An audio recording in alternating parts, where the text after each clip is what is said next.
Good morning, good morning, good morning, everyone. How are you this morning? Yes, this is this morning's special edition of LT&A's Contractors Chatter.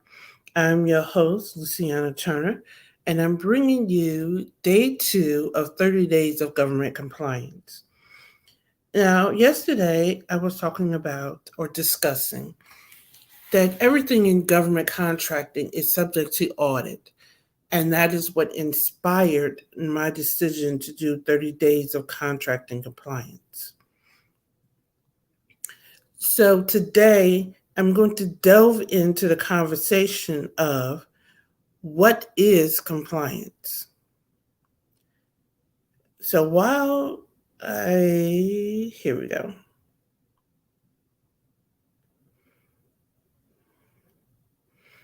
I'm just sharing the link onto my other profiles. I had difficulty setting up my profiles this morning, but it's okay. Here's the thing that I want everybody to understand. First, let me backtrack a little bit and tell you who I am. My name is Luciana Turner. I am a government contracting strategist and compliance specialist. I have spent the last 20 years working in government contracting as a compliance analyst. I've answered audit to DCAA, which is the Defense Contract Audit Agency. I've worked on the incurred cost submission. I've worked on the various CAS audits.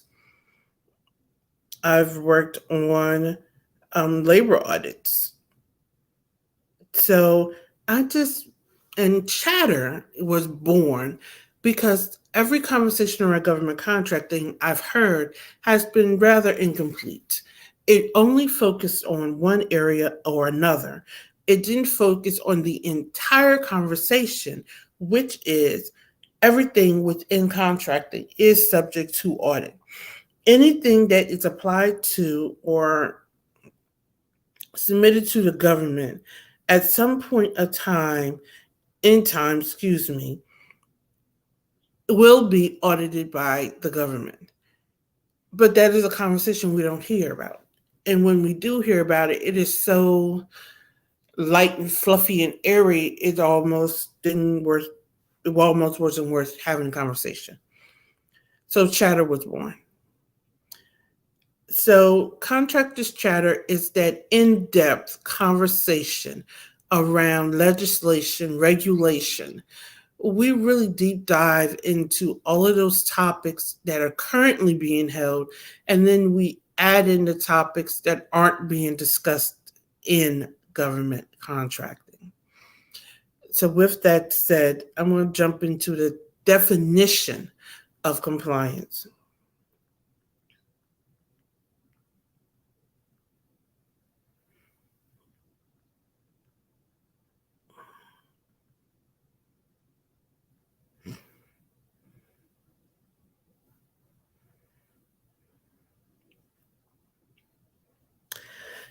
Compliance is essentially the act of adhering to the rules and regulations as set out within your industry. And every industry has its governing rules and regulations. If you're an accountant, you have accounting rules. If you're a finance industry has its own rules. If you're within science, they have their own rules. If you're within whatever industry you're operating in, every industry has their own rules and regulations regarding how you manage and report data and maintain those data. Government contracting has its own set of rules that work in tandem with the industry that you're operating in. So government contracting rules do not replace those other rules. They work together with those rules while applying another set of rules. Compliance audits are to ensure that you are following the rules. And compliance audits ensure that you're following your own rules. Every business should have a set of policies and procedures. And it is amazing at the number of companies who do not follow their own rules. They establish policies and procedures and then proceed to not follow their own policies and procedures. Government contracting have a set of audits, and we'll go in the next 28 days. We'll actually go through some of, not all of, but some of those audits that are set in place to ensure equity amongst your workforce, because that's a source of fraud, waste, and abuse if you have a disgruntled workforce. But your rules and regulations surrounding your workforce, making sure that you have the proper safeguards in effect to ensure proper, and every safeguard is necessarily designed for stealing. However, it ensures that if some type of human error occurs, we're going to err on the side of human error, that there are safeguards in place that somebody catches that error. Now, there are bad actors. We all understand it. We all watch the news or some variation, obtain news from some source. And with that said, we understand that there are bad actors. Policies and procedures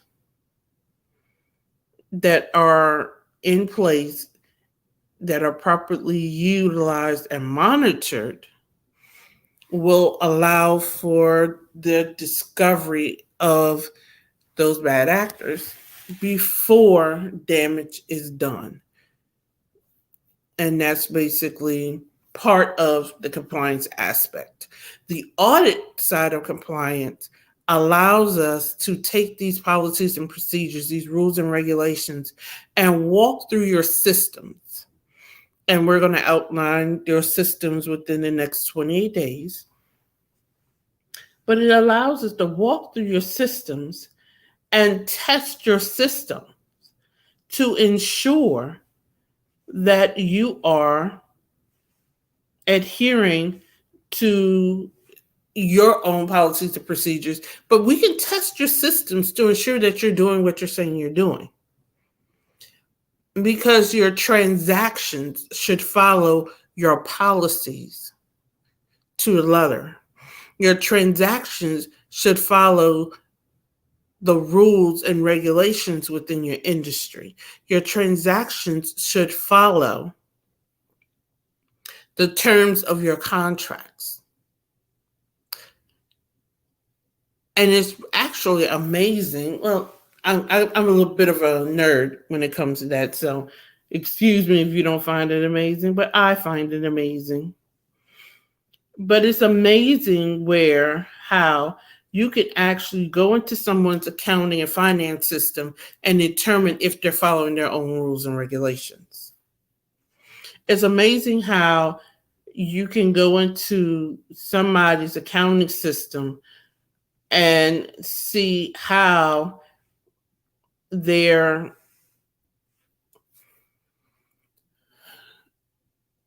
separations of authority is done. It is amazing how you can go into someone's accounting system and just really begin to see their operations unfold. So a custom of businesses, accounting and finance system tells you so much more than whether they're liquid or not. It tells you how stable, scalable, and what type of internal systems they have in place, if you know where to look and how to look. Now, tomorrow morning, we're going to discuss a little more about where and how to look at the systems in place. We're going to deep dive a little more in that. And then we're also going to talk about tomorrow's going to be a short edition. So on Thursday, we're going to deep dive into a little legislation.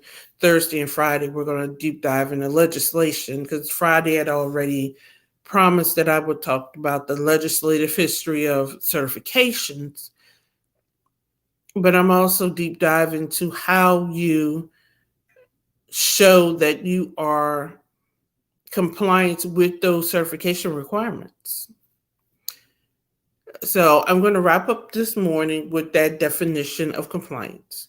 Essentially, it's the adhering to the rules and regulations within your industry. It's adhering to the rules and regulations within your industry, whether it's accounting, finance, science, um, shipyard building, in addition to the government rules and regulations for engaging in government, and your internal policies and procedures. And then the audit process is in place to see if you're following those set of rules and regulations. So within the next 28 days, we're going to go through some of the prevailing rules and regulations, especially from the government aspect. And then we're going to go through some of the prevailing audit steps. And it's very important that government contractors are aware that every action within government is subject to audit. I will see you tomorrow morning at 7:30 a.m. Eastern Standard Time. This recording is up on Contractors Conversations YouTube channel. If you need to catch the replay, I'm not sure if we're going to do a restream to Facebook or not, but this conversation will be up on our YouTube channel, which is LT&A Contractors Conversation. I will post a link so that you can join our YouTube channel. And I always go live on YouTube. Most of and all of my master classes will be on YouTube. And some of my chatter conversations will become extended master classes that will be streamed solely to YouTube. And with that, I will see you tomorrow morning, 7:30 a.m. Eastern Standard Time. Have an amazing day and be strategic. And I will see you tomorrow.